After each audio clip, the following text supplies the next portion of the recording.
Es una película sobre el cine. Porque al final es cine en estado puro. Fue uno de los decorados más grandes jamás hechos por Paramount. ¿Por qué era tan conocido por ser el maestro del suspense?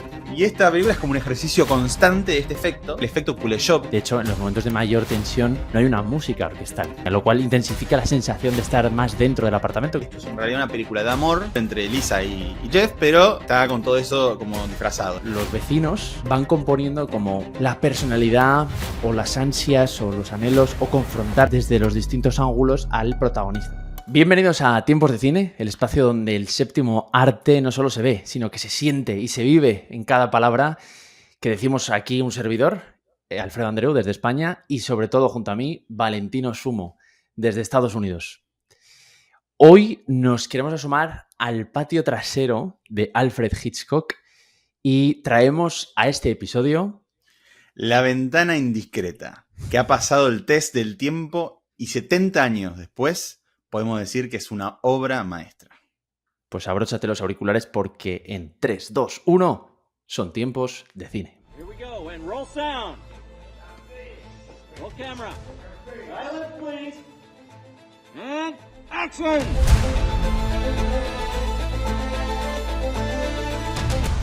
Freddy, en la introducción dijimos que La ventana indiscreta es una obra maestra. ¿Vos creés que esto es así? Bueno. Mira, realmente en cada episodio solemos traer películas que están generando una conversación, ¿no? En el momento en el que las tratamos, ¿no? Pues en el último episodio hablamos de Anora, hemos hablado de Cónclave. Cada vez que hay temporada de premios se nos acumula el trabajo, pero realmente muchas de esas películas no sabemos si pasarán el verdadero test de todos, que es el test del tiempo, ¿no? El tiempo tiene esta capacidad de poner a cada trabajo como en su lugar, ¿no? A cada obra de arte. Y aunque en el momento todo puede ser interesante, todo puede entretener, todo, ¿no? Funciona, también es curioso echar la vista atrás, ¿no? Y un poco con perspectiva decir, realmente, ¿cuáles de todas esas películas han permanecido, ¿no? ¿Cuáles son las que seguimos volviendo a ver? ¿Cuáles son las que recordaremos dentro de 100 años? Y realmente esta película es una obra maestra porque ha pasado ese test del tiempo, como tú has dicho. Muy bien, sí. Y estoy de acuerdo y además tiene muchos elementos muy llamativos que lo han hablado críticos históricos de todo el mundo. Tiene elementos interesantísimos para hablar, cómo se filmó, hablar de Alfred Hitchcock, que yo estoy como un niño pequeño en este momento porque amo a Alfred Hitchcock. Me faltan ver varias películas, pero lo que vi me encanta. Tengo acá un mini Alfred Hitchcock. Funko Funko Hitchcock. Y es para hablar del set, porque también es llamativísimo el tema del set, de cómo, de las decisiones, de los planos, los actores, Jimmy Stewart, Grace Kelly, Hitchcock como el maestro del suspenso, la iluminación que utilizaron, bueno. Vas a hablar también de un libro muy especial que tienes por ahí, que ha hecho... por acá. Todos los cinéfilos hemos leído ese libro y los que hacemos Correcto. Cine también lo leemos para aprender. Es una escuela de cine brutal ese libro. Correcto. Hablarás de Truffaut. Truffaut. Me lo regaló mi tía cuando le dije que iba a estudiar cine. Fue el primer libro de cine que tuve, me lo regalaron. ¿Ah, sí? Y lo tengo. ¿Cómo se llama tu tía? Bárbara. Muchísimas gracias, Bárbara. Fue un regalo bárbaro. Porque, bueno, nada. Igual me costó leerlo porque yo quería ver las películas antes, ¿viste? Y bueno, vi un par y después lo leí, pero bueno, básicamente sí, hay mucho para hablar y es una película que, si no la vi, que sí es verdad, como bien decía Freddy, tiene su tiempo y hay gente que le cuesta, pero realmente yo creo que una vez que entras y la ves, te enganchas y la vas a querer terminar, sin dudas. Totalmente. Vamos a recuperar un poco, como es el año 54, ¿qué te parece si la comentamos un poco, hacemos una sinopsis, ¿vale? ¿De qué va? Dale. Vale, es un thriller, obviamente, hablamos de suspense total, es Alfred Hitchcock en estado puro y el protagonista de esta historia es Jeff, interpretado por Jimmy Stewart. Jim Stewart, thank you, que es un fotógrafo que básicamente está confinado en una silla de ruedas porque ha tenido un accidente y no se puede mover. Y pasa unos días en su casa y resulta que mirando a través de la ventana pues descubre una serie de historias que le hacen pues mantenerse pegado a esos prismáticos espiando a algunos de sus vecinos a través de su ventana del edificio de enfrente. Y lo que empieza como un pasatiempo inocente, digamos que se va convirtiendo en una obsesión porque va sospechando que uno de ellos ha cometido un asesinato. Y eso hace que quiera llegar a la verdad del asunto, pero este hombre está atrapado en su inmovilidad, no se puede mover en esa silla de ruedas, y esa curiosidad que lo va arrastrando a él y a su pareja Lisa, Grace Kelly, en uno de los pocos papeles que hizo en el cine antes de ser princesa de Mónaco, a una peligrosa investigación donde mirar puede tener consecuencias fatales. Entonces, yo te quería preguntar, porque sé que Hitchcock quiso rodar esto en Nueva York o en una ciudad de verdad, y sin embargo todos sabemos lo difícil que hubiera sido rodar eso, pero quiero que me expliques por qué es tan difícil rodar eso en una localización real y cómo resolvieron ese problema de la localización, que es algo que me ha llamado muchísimo la atención cuando me lo explicaste preparando este episodio el otro día.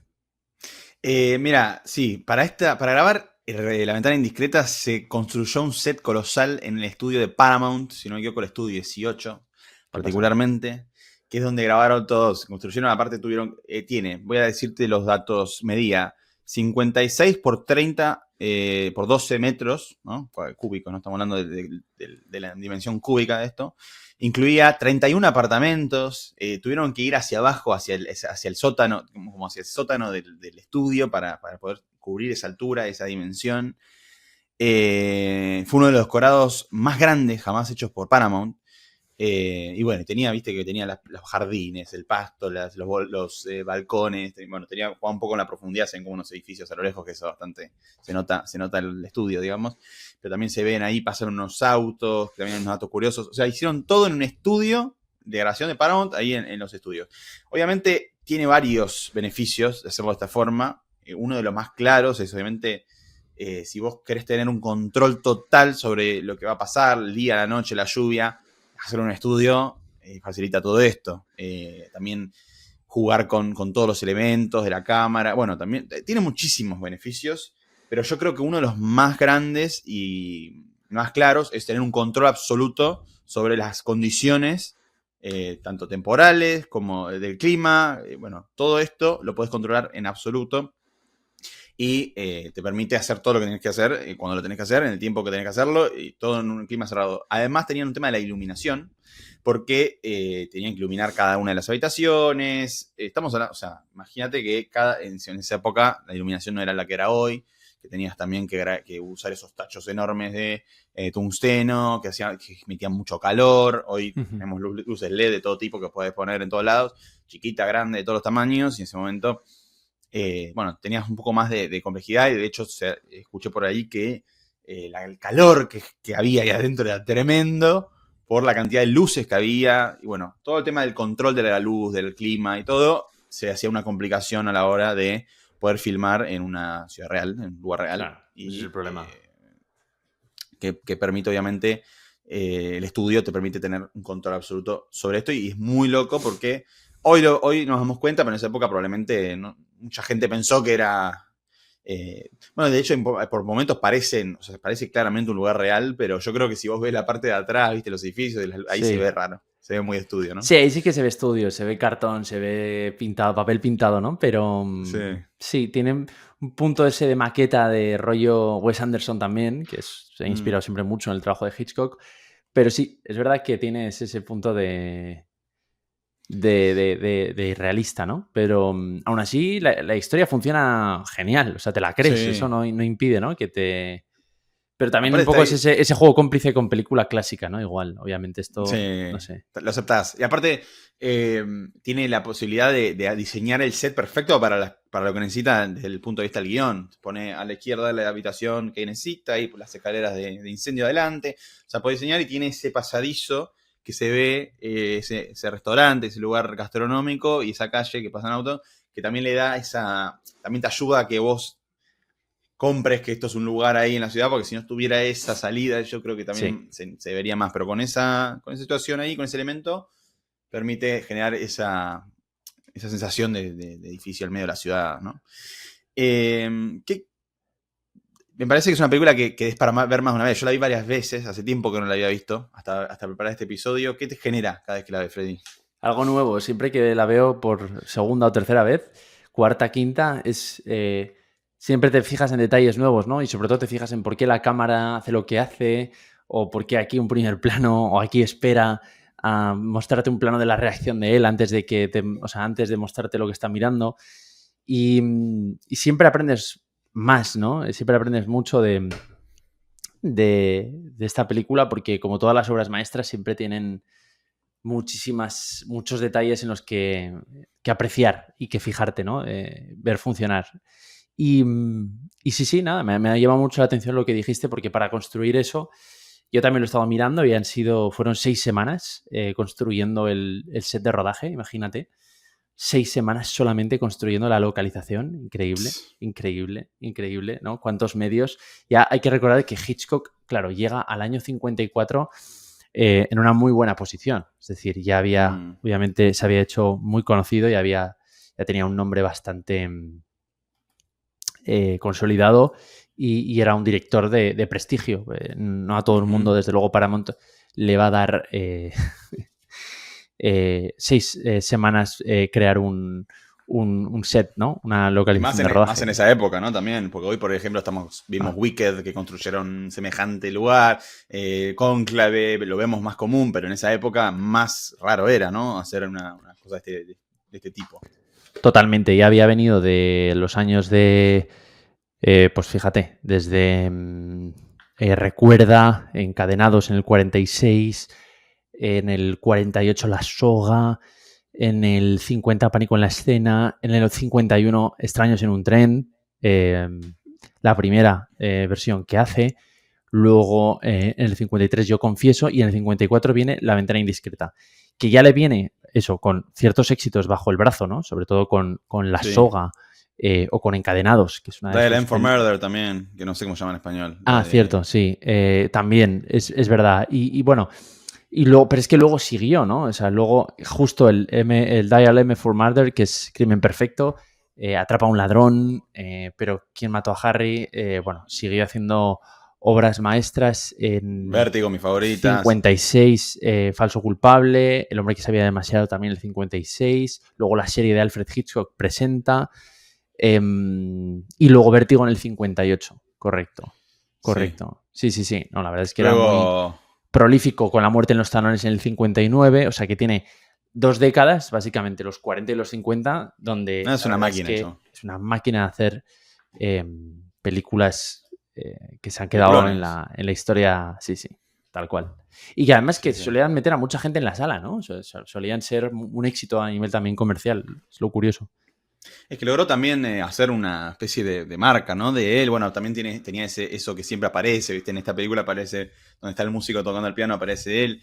Yo creo que logró tener un nombre y la gente lo conoce. De hecho, yo hoy le pregunto a gente grande, Hitchcock, y todo el mundo, sí, lo conocen a él. Y no es común con directores conocer al director. Tenía como una marca personal muy fuerte en esa época, tampoco que era menos común todavía en esa época, ¿no? Estamos hablando de los 50, 60. Y bueno, y además tuvo muy buen recibimiento de la crítica, siempre, de la Nouvelle Vague, de la... ¿Cómo se llama en español? La nueva ola francesa. Sí, la Nouvelle Vague. Sí. Sí, la Nouvelle Vague, que siempre ha sido... Sí. Que siempre ha tenido una crítica muy de autor, decir, y han considerado a Hitchcock un autor y lo han puesto como en también ese pedestal. Nada, tiene película, bueno, yo creo que creo que no la mencionamos recién, la más conocida es Psicosis, que es la película tan conocida, ¿no? De la del cuchillo en la ducha, que mucha gente dice, Psicosis, Hitchcock, y te dice, no sé, y le decís lo de, y te dicen, sí, todo el mundo la conoce porque la hizo Los Simpsons, todo el mundo la replicó esa escena, y a mí mi favorita es Vértigo, también muy buena, muy conocida, bueno, es para hablar, te digo, Hitchcock para hacer un episodio a él, me parece, pero bueno. Sí, un monográfico, claramente.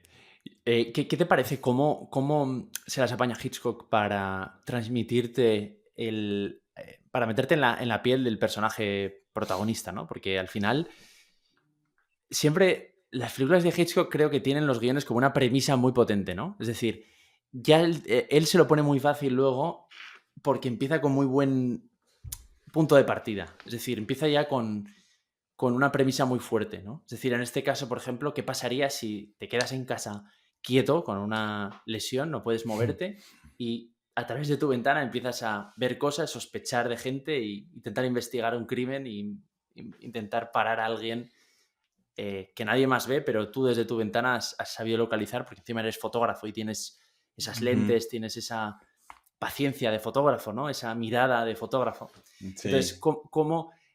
Claro, yo me imagino como diciendo, joder, vamos a rodar una película con un tío que no se mueve. O sea, yo le cuento esto a James Stewart y le digo, vale, no te vas a mover en toda la película, o sea, vas a estar en una silla de ruedas Sí, y no te vas a mover.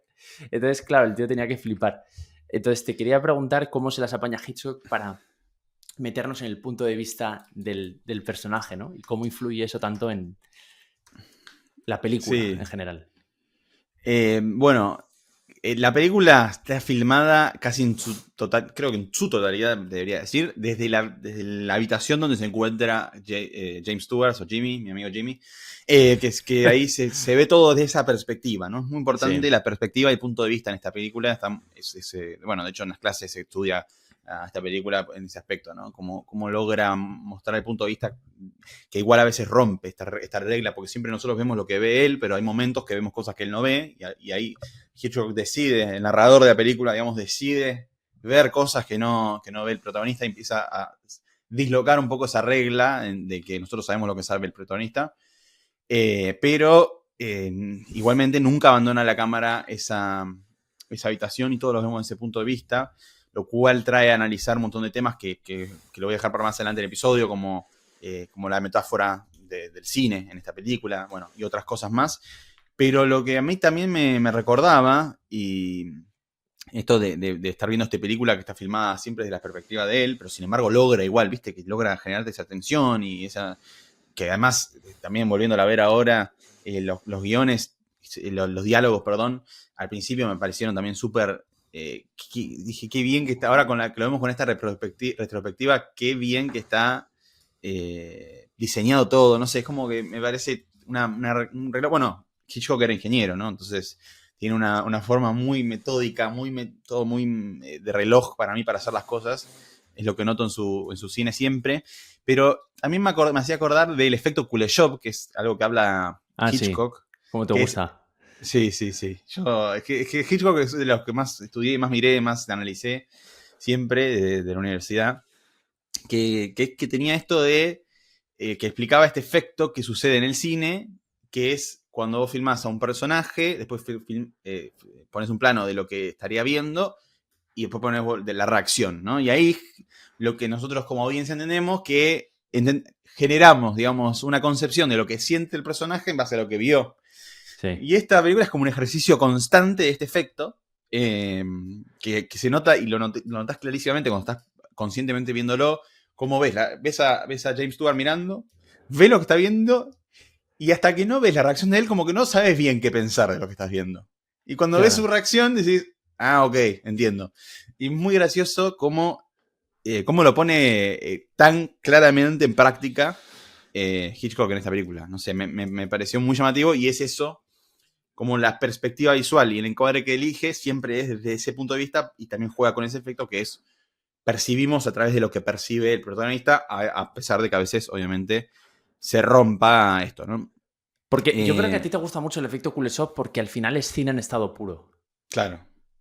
Es decir, la juxtaposición de los planos. Es la juxtaposición de los planos que dialogan entre ellos. Y te diría que además hay un tercer elemento que entra en juego ahí. Uh-huh. Entonces, por eso es cine en estado puro, porque están los tres elementos del cine, que yo creo que es la imagen, el corte y el espectador, porque el espectador es el que hace esa asociación que tú dices, es decir, en función de la reacción de James Stewart o en función de cómo él interpreta, tiene un cierto sentido el otro plano. Y no hay diálogo, o puede haber un diálogo, pero Hitchcock, luego te preguntaré una cosa, porque siempre me ha llamado mucho la atención y creo que es como típica exageración en la que él no creía de verdad, pero que algo de verdad también había, ¿no? Esto de que el diálogo era un ruido, ¿no? Un ruido Mm, porque era necesario, pero que no era lo importante, ¿no? Pero bueno, que aunque haya diálogo, que no sea lo importante, ¿no? Pero muchos de esos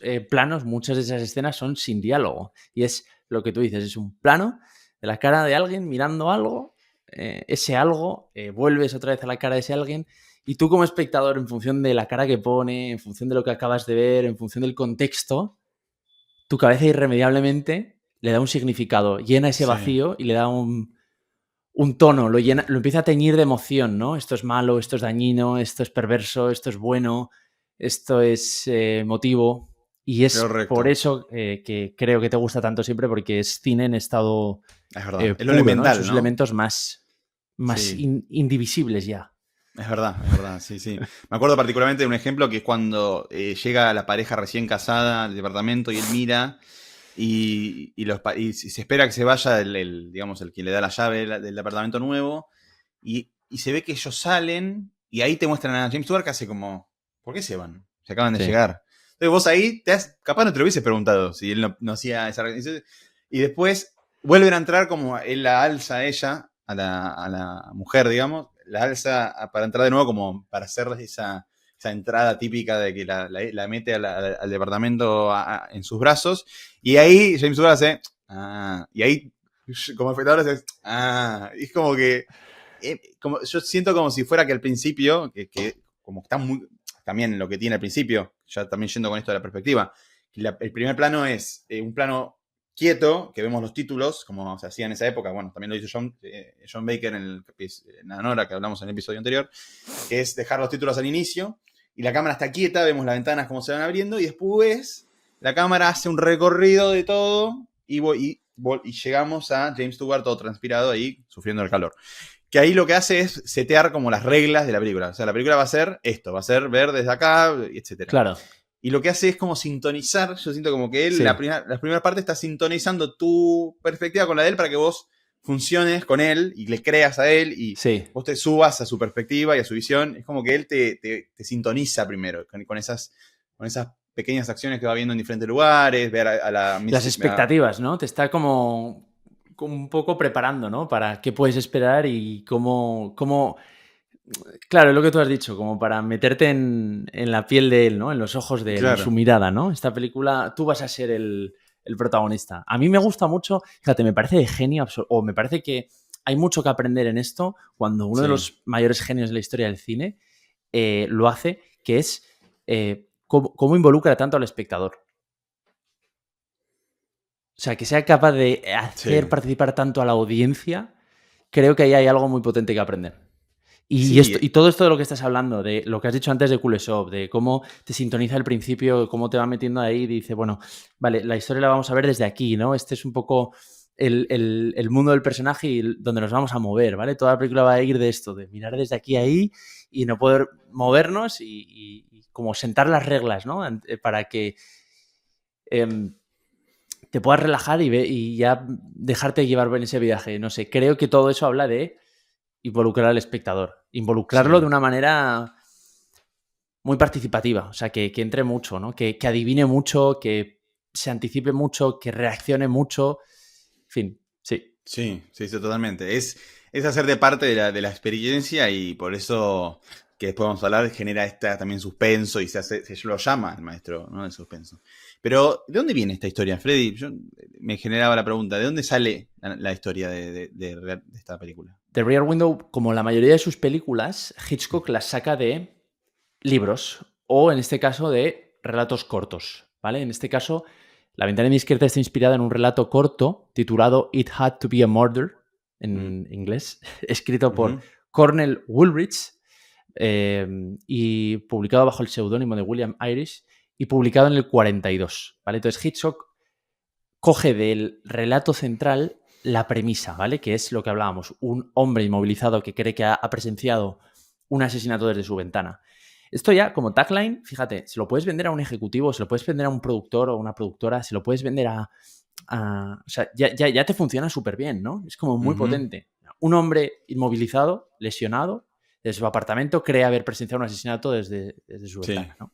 está muy Ya está. bien No tienes que decir presentado. más y ese discurso de un minuto, ¿no? De elevator pitch, ya te genera, quiero saber más, ¿no? Ya has despertado esa curiosidad de quien sea, del productor, del actor, de quien quieras involucrar en la historia, ¿no? Ya la has convencido. Entonces, a él yo creo que, o él dice que lo que más le motivó de ese relato corto fue esa premisa, y entonces eso es lo que él saca de ahí más y donde lo sigue desarrollando. En realidad, no él, sino el guionista de esta película, que es John Michael Hayes, que también es el responsable de Atrapa a un ladrón o de El hombre que sabía demasiado, de La calumnia, de Pero quién mató a Harry, bueno, y de otras películas que no son de Hitchcock. Pero ya desarrollaron sobre esa premisa, ¿no? Que hemos dicho. Y en el relato original, por ejemplo, tampoco hay personaje femenino, el de Lisa. No hay una relación amorosa, que lo vemos en la peli. Los vecinos tienen mucho menos desarrollo, obviamente, porque es un relato corto, y el tono es más sombrío, más solitario, centrado en la paranoia del protagonista. Entonces, ¿qué hizo Hitchcock? Genial, pues transformar, ¿no? Una historia breve y tensa en una obra cinematográfica completa, compleja y con múltiples capas que vamos a ir ahora poco a poco desarrollando, que es el voyeurismo, también el miedo al compromiso, ¿no? Que tiene el personaje, ¿no? Claro. Y por supuesto el suspense. Y hablando del suspense, creo que es un buen momento para que hagamos un parón, ¿no? Me decías, se merece un capítulo aparte, claro que se lo merece, pero no queríamos tampoco, no sé, hacer un capítulo solamente de Hitchcock, sino meternos en harina con una de sus películas como es esta, pero quizás es buen momento para que nos expliques por qué era tan conocido por ser el maestro del suspense. Para, Freddy. ¿Qué pasa? Que la gran mayoría de la gente que está viendo nuestro episodio no está suscrita y lo está viendo y no está suscrita. Ya.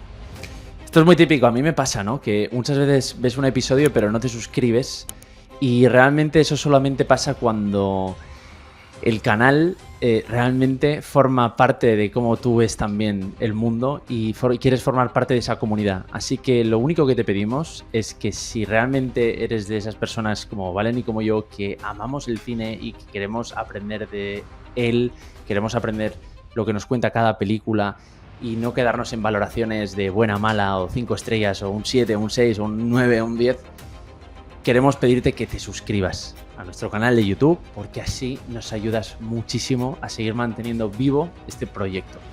Así que gracias por comentarlo, Valen, y volvemos al episodio. Seguimos. ¿Por qué era tan conocido por ser el maestro del suspense?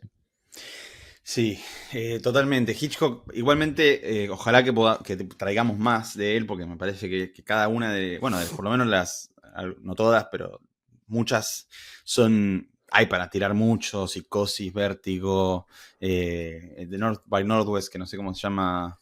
Con la muerte en los talones, sí. Con la muerte de los talones, La soga, la cual ahora, que es una película que es supuestamente un plano secuencia, tiene cortes, digamos, que ahora viene muy a colación con el tema de adolescencia, la serie que está tan en boga en este momento, el tema de la historia sin cortes. Bueno, tiene tanto para hablar que te digo que es muy llamativo, pero hay algo que une a todas sus películas, que es esta situación de suspense, ¿no? Que es el suspenso, básicamente, que es la tensión que genera a la hora de que estás viendo su película, y como recién mencionábamos, cómo te hace participar y sentir esa sensación, esta tensión de que está por pasar algo y mantenerte atrapado. Y lo que Hitchcock hace en su cine, para que lo llamen el maestro del suspense, es que él no hace el thriller típico con sustos y te asusta y sorpresas y cosas, sino que él lo que hace es plantearte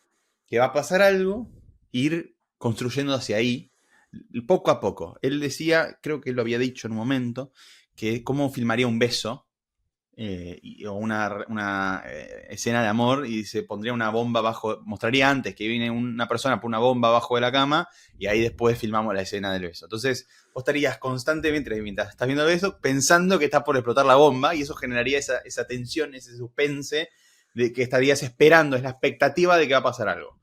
Y esto es lo que él logra construir en todas sus películas, o en casi todas, porque no quiero hablar de todas, porque no vi todas, pero tienen como 50 películas.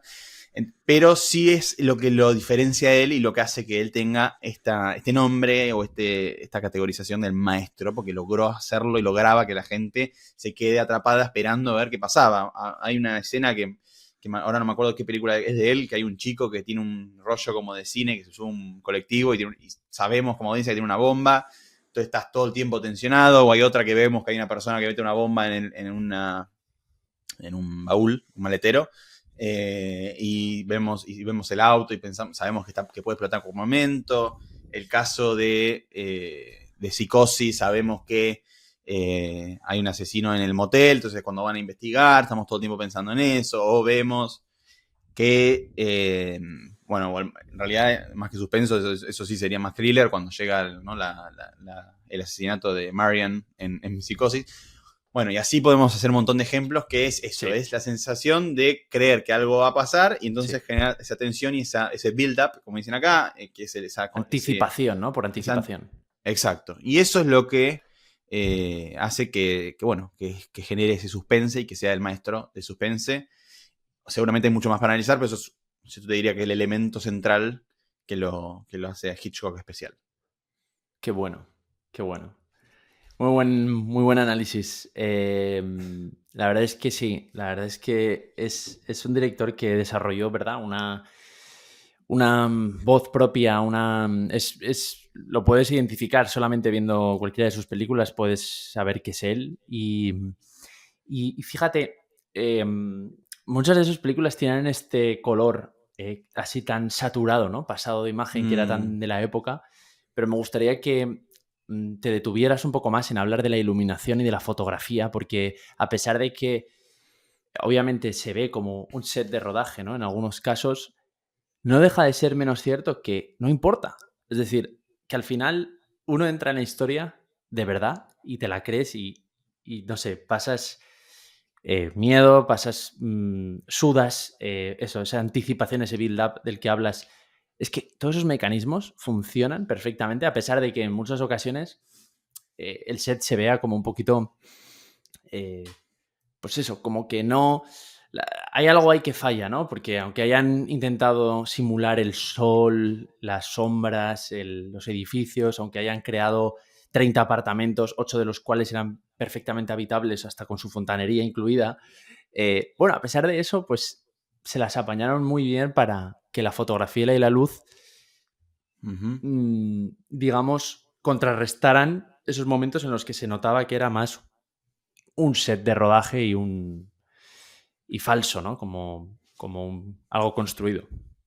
Sí, es que totalmente. La iluminación en esta película, en esta producción, perdón, fue ingeniosa y súper compleja. De hecho, se instalaron 70 puntos de luz para iluminar los decorados, porque son cada ventana, cada habitación, todo, y además se preiluminó todo y se generó como un tablero con interruptores para poder recrear rápidamente las condiciones de día y de noche. Estaba todo, viste, muy, también como ingeniería, ¿no? Sí. Y también el dato que antes también mencionaba, que había tanto calor que en la primera vez que activaron esto, claro, se encendieron los rociadores automáticos, tuvieron que apagarlos, claro, porque era terrible, porque como también era iluminación de tungsteno, probablemente, wow, si había habido otro sí, formato, claro que no, ahí no tenían LED, o sea, ahí claro, era...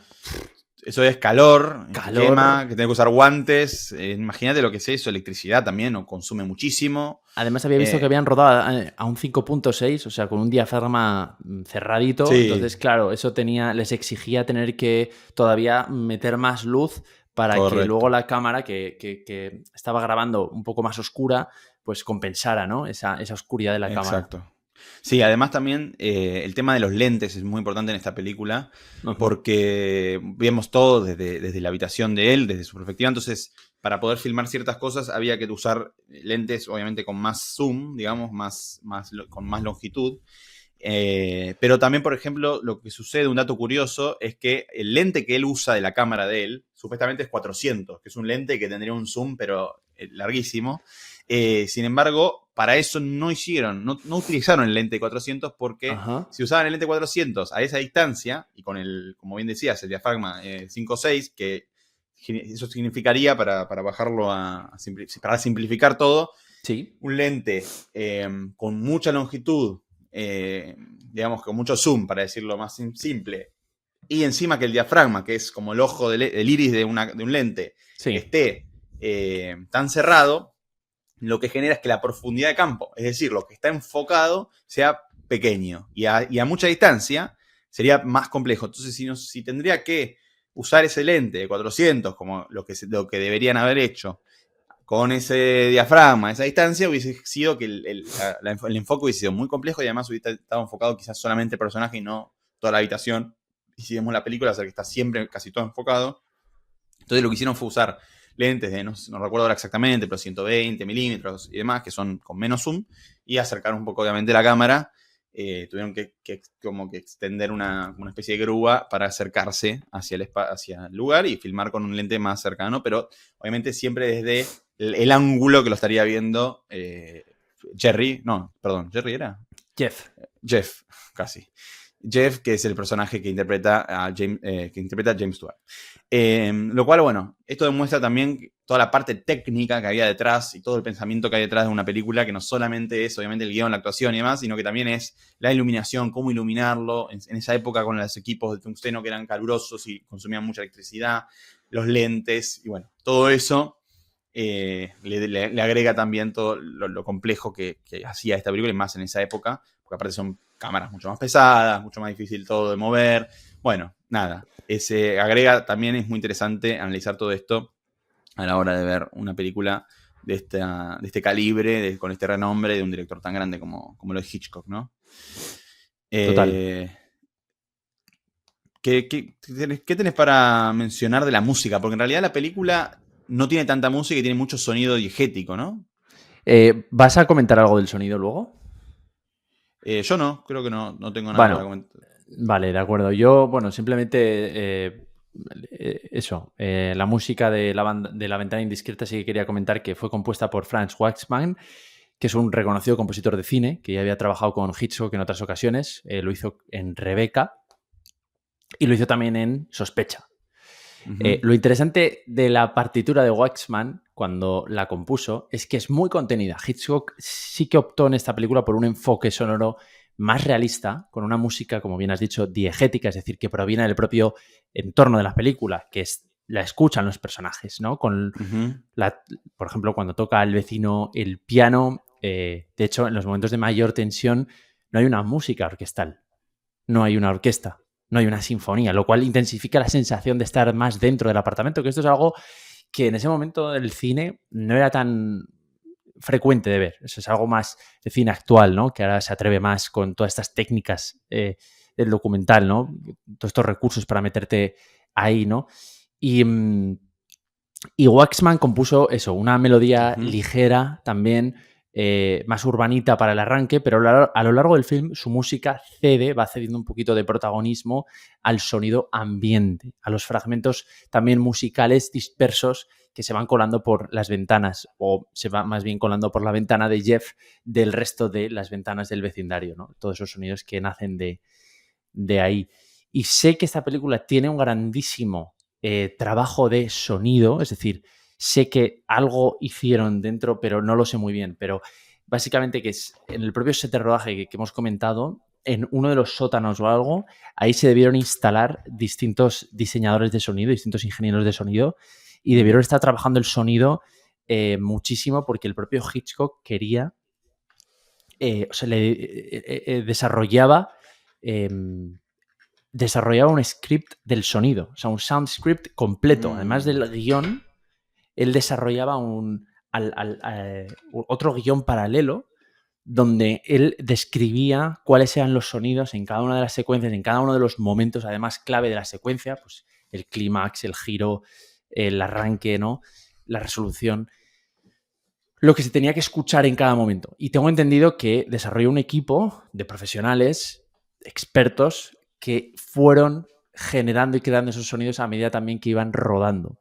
Me parece brutal, o sea, la experiencia de rodar esta película, o sea, desde crear el set a tu medida para controlarlo todo, que es la fantasía de todo director, pasando por este tema de cómo controlaba el sonido, es decir, cómo lo vas creando en el propio sitio donde estás rodando en función de las necesidades que ves que el guión va teniendo y de también lo que tú vas rodando de ese guión, porque ya sabemos que no es lo mismo lo que tú tienes en el guión con el rodaje después, es decir, lo que te dan los actores, lo que improvisan o las sensaciones nuevas que se te generan al ver ese guión interpretado, ¿no? Por los personajes. Ujú. Y no sé, como que al final dices, a ver, es una obra maestra, pero es que, claro, realmente tiene un proceso de elaboración detrás que entiendo que sea una obra maestra. Por supuesto tiene que haber talento y buenas ideas, ¿no? No solamente por tener dinero algo va a funcionar, pero Obvio. claro, pero cuando ves todo esto es inevitable pensar, jo, es que realmente se lo curraron muchísimo. O sea, Sí. se merecían ese resultado y nada es casual, es decir, nada es, Ujú. no sé, la calidad muchas veces, y más a día de hoy, ¿no? Que cada vez hay más dominio de la imagen, estamos impactados por más imágenes visuales, más anuncios, más reels, más Sí. TikToks. Pero al final la calidad que permanece siempre depende de un trabajo muy colaborativo, muchísimas personas, un gran despliegue técnico y muchísimo esfuerzo detrás de algo para que al verlo digas, ¡guau! Qué buena película! Pero lo que hay detrás, que es lo que estamos comentando, todo ese escenario que construyeron, el más grande en la historia de Paramount, este tema de la música, este tema de cómo estaban creando el sonido, de cómo Hitchcock preparaba los guiones, insisto, que además del guión literario, del guión que menciona las acciones y los diálogos de los personajes, encima él creaba otro guión paralelo donde Increíble. describía los sonidos que tenían que aparecer en la película, ¿no? O sea, esa mente de Beethoven, ¿no? De tener todos los instrumentos de la orquesta en su cabeza, cómo los armoniza a todos ellos en su cerebro, ¿no? Es flipante, ¿no? No sé, me parece admirable y no sé, me gusta mucho. Sí, total. Y una de las cosas que hace también la película, claro, es retratarnos a los espectadores. ¿Qué nos puedes decir de esto? Correcto, sí. Esta película, porque hasta ahora venimos hablando mucho de la parte de la producción, ahora creo que vamos a empezar a hablar más de la parte del guión, de lo que hay detrás de la historia y demás, que hay algo muy interesante que creo que vas a mencionar vos, que es el tema psicológico y lo que retrata cada uno de los vecinos, pero eso lo vamos a decir en breve. Primero quería mencionar un poco el tema de esto, ¿no? Que es como una especie de reflexión de lo que nos pasa a nosotros como espectadores, lo que le pasa a Jeff, interpretado por James Stewart, que es esto de estar viendo diferentes situaciones y hay momentos que son me causaban mucha gracia mientras veía la película, porque él dice, no, mira, para mí pasó esto porque yo vi que hizo esto. Es lo mismo que nos pasa a nosotros cuando vemos una película al estilo Hitchcock, de suspenso o como de crimen, de detectives y demás, que uno está como tratando de decir, no, para mí pasó esto porque yo vi que hizo esto y después, yo por ejemplo soy muy de hablar, la verdad, cuando veo una película y hago eso, y te digo, no, para mí pasó esto, y comentar que es lo mismo que hace Jeff en esta película, que le comenta a Lisa o al amigo o a la masajista y le dice, no, yo vi esto y para mí pasa esto, y es un poco eso lo que nos pasa como espectadores, y lo dice incluso Truffaut, que Truffaut es quien escribió este libro, bueno, que es una entrevista en realidad que hizo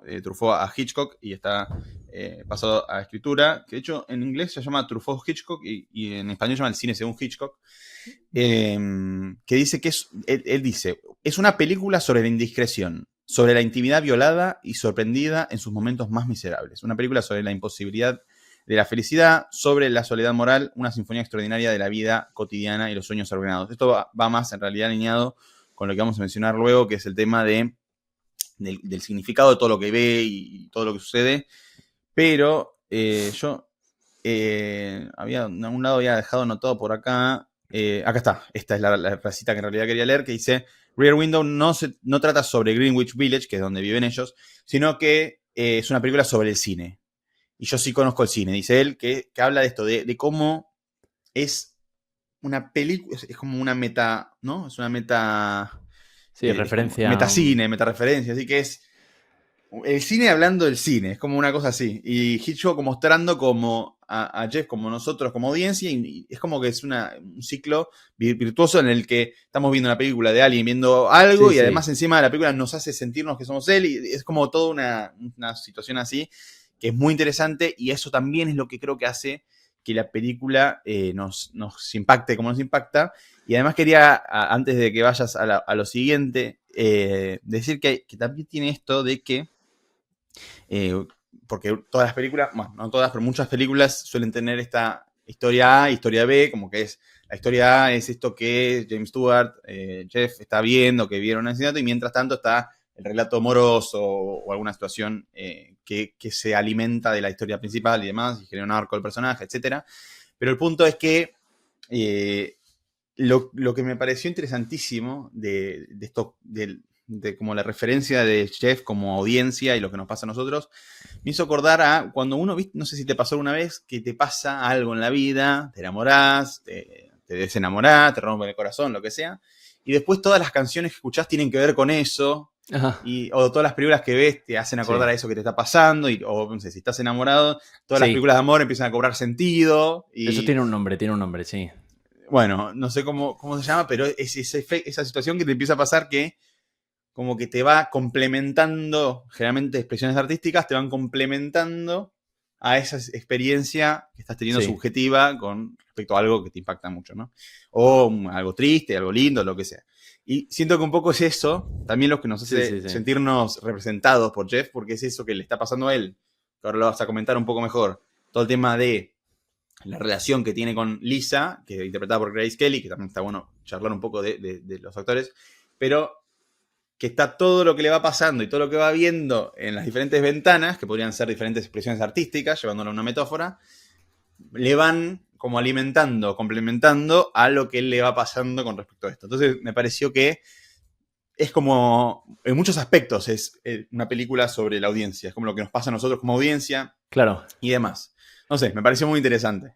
Sí, tiene un poco ese juego, ¿no? De decir, oye, los espectadores somos Jeff. La mayor parte, siempre, en una película. Sí. Siempre estamos mirando desde nuestra butaca a través de esa ventana indiscreta que es la pantalla de cine, ¿no? Correcto, perfecto. Lo pusiste perfecto. Pero es gracioso, es verdad, es un juego. Es que el tío, la verdad es que fue un teórico del cine y llegó muy, muy lejos entendiendo de lo que era capaz el medio y lo que lo hacía único, ¿no? Con respecto a la pintura, la escultura, el teatro, sobre todo, la música, en fin, todo eso. Sí. Uh-huh. Sí, totalmente.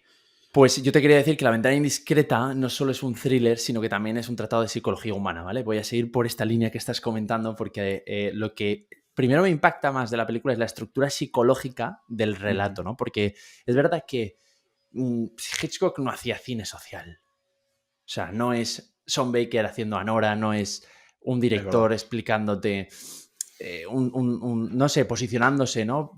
Para mostrar al débil, ¿no? Al vulnerable. Y el cine tiene la capacidad de ser una herramienta que permite eso, ¿no? Y es maravilloso y es enorme.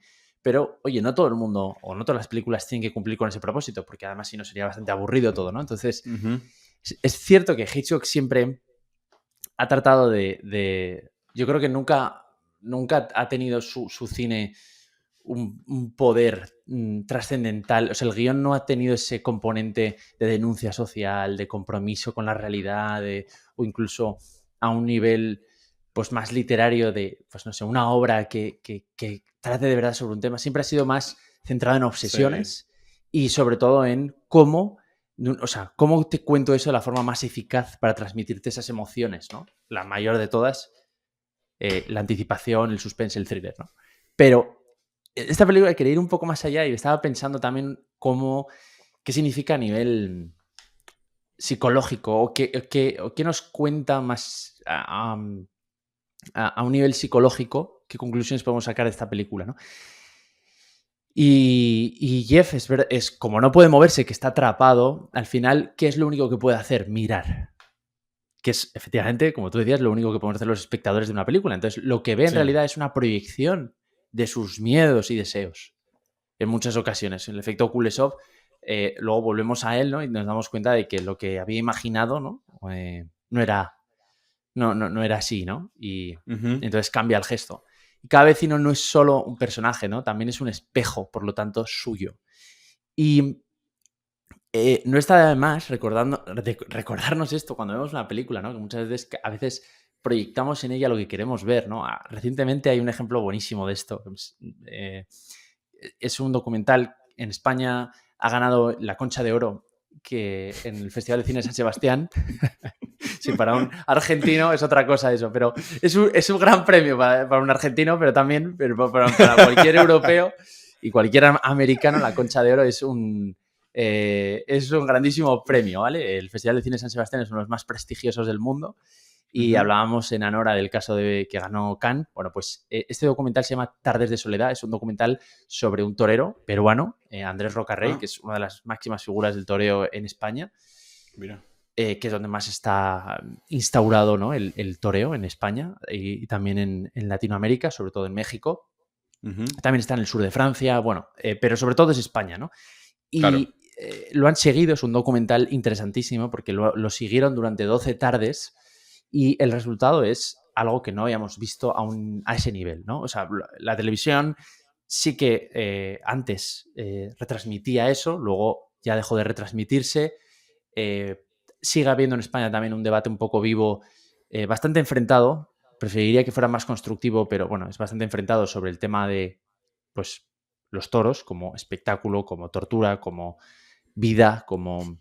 Bueno, hay un debate bastante abierto y ya digo, bastante vivo y bastante enfrentado. Y el documental me he dado cuenta que ha servido para que la gente proyecte sobre él lo que tiene dentro. Es decir, el antitaurino, si lo ve, sale reforzado en su tesis de antitaurino. Okay. Y sale diciendo, fíjate qué bien muestra este documental el horror, el vacío que supone esto como arte, que no es arte, el desgarro final, la muerte del toro, lo que supone, ¿no?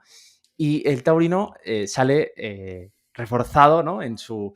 fíjate qué bonito, qué heroicidad, qué grande es el torero, a qué momentos se tiene que sobreponer, qué respeto debemos tener hacia esto, qué belleza tienen estos animales que si no se criaran para esto no existirían. Entonces, me parece muy... preparando el episodio y volviendo a ver esta película, me acordaba de este documental, ¿no? Y luego, también dentro de la peli, a nivel de guión, si te fijas, los vecinos van componiendo como... Que esto también te lo dicen siempre en guión, ¿no? El resto de los personajes siempre deben exponer la personalidad o las ansias o los anhelos o confrontar desde los distintos ángulos al protagonista. Entonces, los recién casados son el reflejo del miedo que tiene Jeff al compromiso, ¿no? Que él quiere ser ese fotógrafo, aventurero, indomable, al que no le van a echar el lazo del matrimonio, ¿no? Y que no va a estar ahí... Sí. ¿no? Aunque sea Grace Kelly la que te lo eche, pero bueno. Miss Torso, que es la libertad sexual, ¿no? Que cree que perderá si se casa, ya no podrá acceder a ese tipo de pues experiencias, ¿no? Porque ya estará casado de por vida con una sola persona a la que deberle fidelidad. Miss Lonely Hearts, que es la soledad que le aterra si no lo hace, si no se casa. El compositor, que también es un reflejo de esa idea de que Lisa es demasiado perfecta, inalcanzable para él. Y los Thorwald, que es el temor a un matrimonio sin amor, sin... Bueno, pues eso, funcionarial, ¿no? En donde además no tengas escape y tu vida sea más miserable que estando soltero. Entonces, todo esto está fuera, pero en realidad todo está dentro de Jeff. Y el tema del voyeurismo no es anecdótico, porque es el eje moral de la película. Hitchcock no te castiga, yo creo, por mirar. Te está diciendo que te hace sentir a veces que lo estás disfrutando, ¿no? Y uno piensa, esto es un poco sucio, ¿no? Porque siempre nos han educado y siempre hay algo dentro de nosotros que nos dice que mirar no está bien, ¿no? Que cotillear no está bien, que ser voyeurs no está bien. Pero siempre los seres humanos hemos sentido una fascinación, supongo que tendrá un sentido biológico de supervivencia, ¿no? Pero mirar a escondidas, ¿no? Sin que el otro sepa o advierta que lo estamos mirando. Y a todos nos ha pasado que salimos a la ventana de nuestra casa y de repente a través de la ventana del vecino lo vemos pues pasearse en ropa interior y de pronto nos fascina y no podemos dejar de mirar. No vaya a ser que se quite lo poco que llevan encima y todavía... Y es como, pero tío, ¿qué te pasa en la cabeza, no? Uno se pregunta, ¿pero qué me pasa? Debo estar mal, debo ser un enfermo. Y es algo muy humano. Y esta película me lo ha recordado, ¿no? Como ese deseo de mirar, que a veces nos resulta sucio, pero que siempre es tan disfrutable, es como algo muy humano, ¿no? Y Total. Y poco más. Bueno, no sé si quieres comentar algo más. Sí, me pareció que dijiste un montón de cosas que dan para hablar un montón. Obviamente no quiero hacerla muy larga, pero lo que vos mencionabas antes, yo no sé si lo aplicaría el término sesgo de confirmación, ¿no? Lo que pasa con el documental. Ah, Que vale. es que todo lo que ves confirma lo que vos tenías de premisa antes, ¿no? Entonces, como decía lo de los taurinos, le confirma todos sus sesgos y al no taurino y el anti, no sé cómo se llama, también le confirma los sesgos de suyos, ¿no? Lo que ya tenía previamente. Es como que Jeff, siempre me olvido el nombre, tiene ese tema de sus sesgos, tiene ya sus sesgos, que son reflejados por todos estos diferentes vecinos que hay en la vivienda y él los va confirmando y bueno, tiene ese sesgo de confirmación que es el que Thorwald, o como se llame, es el asesino y él lo confirma, con todo lo que ve lo va confirmando y lo que no ve, no lo ve y es lo que hacemos todos con nuestros sesgos, cuando uno cree que algo es de una forma y cuando ve te lo confirma y así es con todo.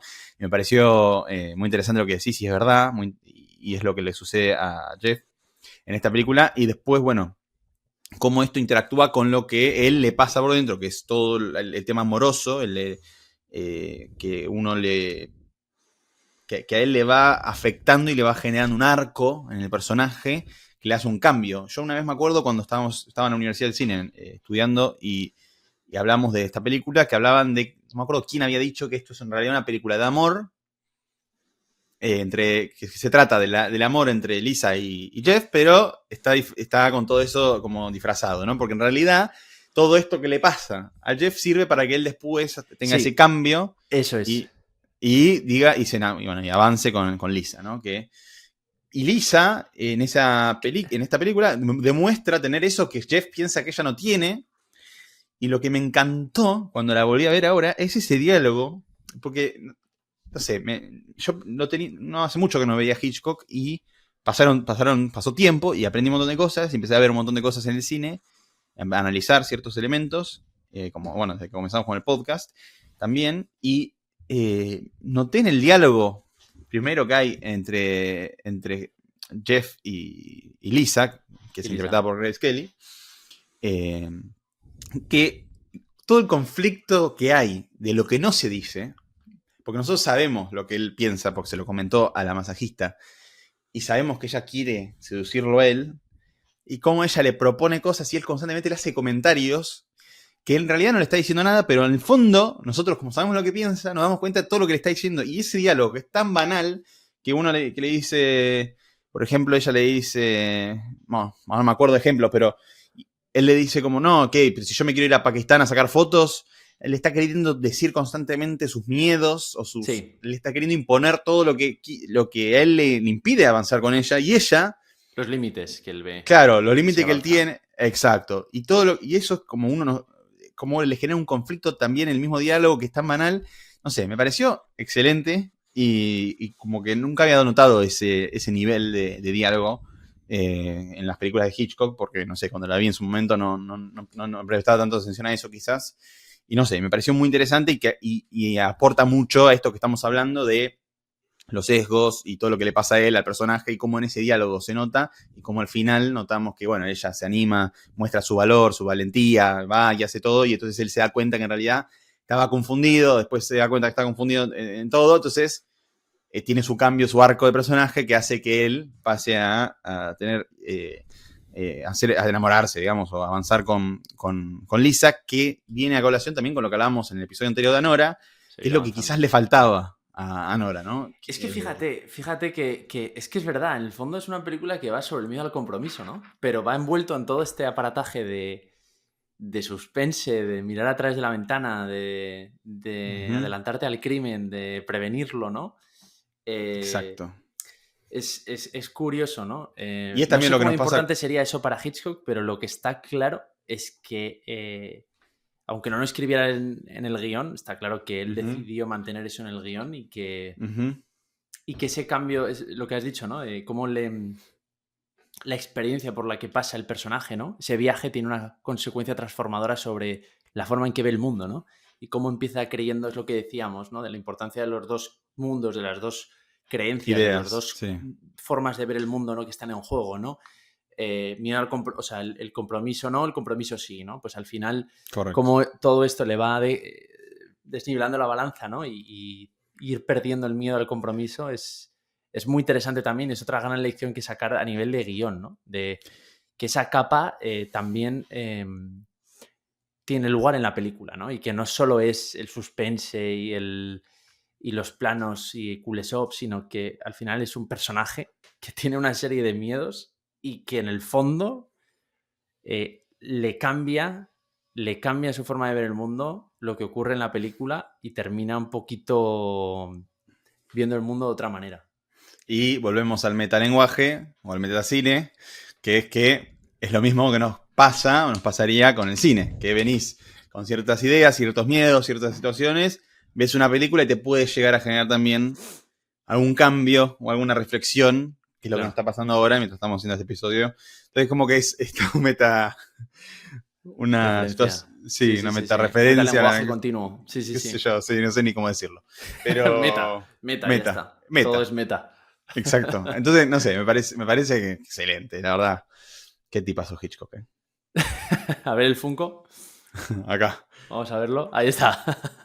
Que acá tiene la claqueta de ¿Psicosis Psycho. o qué es? No, Sí, Psycho. No sé si hará sí. foco esto. Sí, muy bien, Psycho. muy buen foco. Sí, señor. Qué lindo. Así que, bueno, nada. Hasta acá el episodio, ¿no, Freddy? Nos gustaría escuchar tu opinión, a saber si te gusta esta película, qué otras cosas has rescatado de la película. Han pasado muchos años y probablemente tengas información, anécdotas que quieras compartir.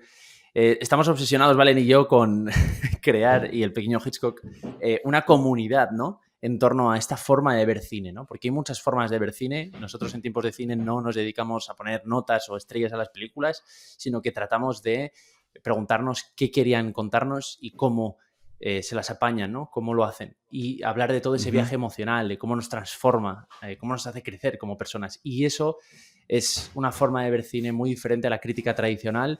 Así que queríamos, pues, que Tiempos de Cine fuera ese espacio, ¿no? Para todos los cinéfilos que vemos el cine de esa manera. Así que si te sientes identificado con esto, te pedimos que te suscribas a nuestro canal de YouTube, donde subimos los episodios, porque así nos ayudas un montón a seguir preparando los episodios, que el pobre Valen se lo ocurra muchísimo. Yo también, nos lo curramos los dos, hacemos lo que podemos, pero intentamos compaginarlo con nuestros trabajos y encima con nuestros rodajes, y no es nada sencillo de hacer. Nos gustaría, la verdad, producir mucho más, con mucha más frecuencia, pero la verdad es que ir creando esta comunidad a nosotros es lo que nos llena de propósito este viaje. Correcto. Y bueno, como dijo Freddy, para apoyarnos se pueden suscribir, darnos me gusta, también ayuda mucho para que lo vea más gente, comenten, también generemos la conversación, y también compártanlo con sus amigos que también comparten estos valores, estas ideas, o les gusta el cine simplemente, para apoyarnos, porque como dijo Freddy, a los dos nos lleva mucho trabajo y preparación y todo, y nada, nos apoyaría muchísimo y nos también nos da más ganas de seguir, nos motiva y a seguir haciendo más episodios para poder proveerles esto. Y también a nosotros, obviamente, la pasamos muy bien haciéndolo y por eso lo hacemos, pero bueno, siempre es bienvenido el apoyo de la audiencia, y comenten y armemos esta comunidad, seamos todos parte de esto. Perfecto, nos vemos en el siguiente episodio de Tiempos de Cine. Chao. Chau.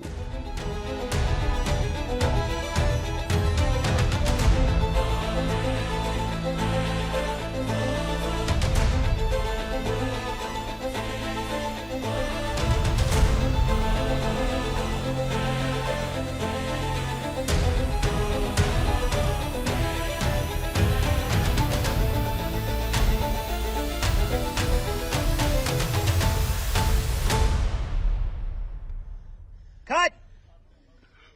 Perfect! Beautiful. Can you give me just one more?